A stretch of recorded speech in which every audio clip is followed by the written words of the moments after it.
Lesson 2.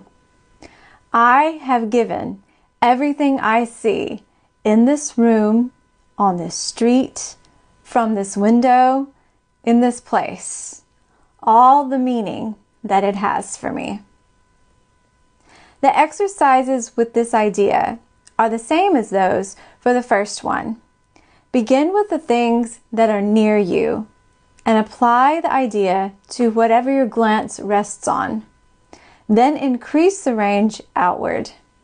Turn your head so that you include whatever is on either side. If possible, turn around and apply the idea to what was behind you.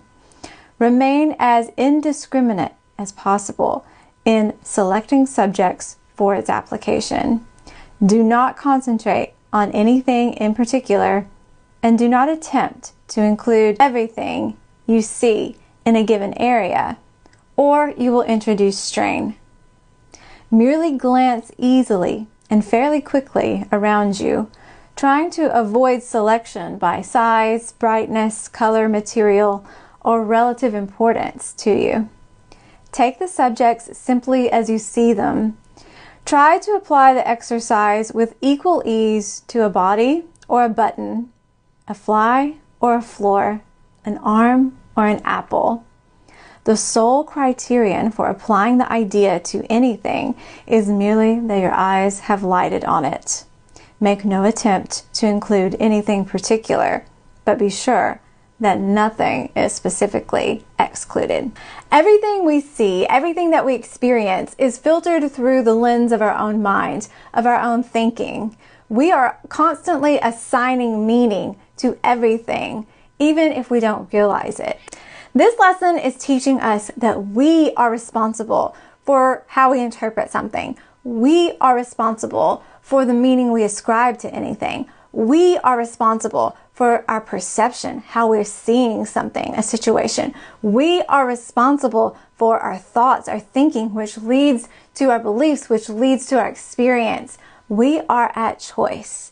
And that is a very powerful place to be in, actually. And from that place of power, you realize, I am at choice, but I can also choose to see something differently, to see this differently. And that is that shift in perception that we're talking about. That is one definition of a miracle. Step 1, the internal shift within yourself. The primary responsibility of the miracle worker is to be able to see that and to reset ourselves into that place of power of choice. So this lesson is really foundational. It's really important. And it is preparing us for deeper work later on. We're just at lesson 2. And the work that comes might be more challenging with seeing certain people, seeing certain situations differently. But we're starting right now with what your eyes rest upon.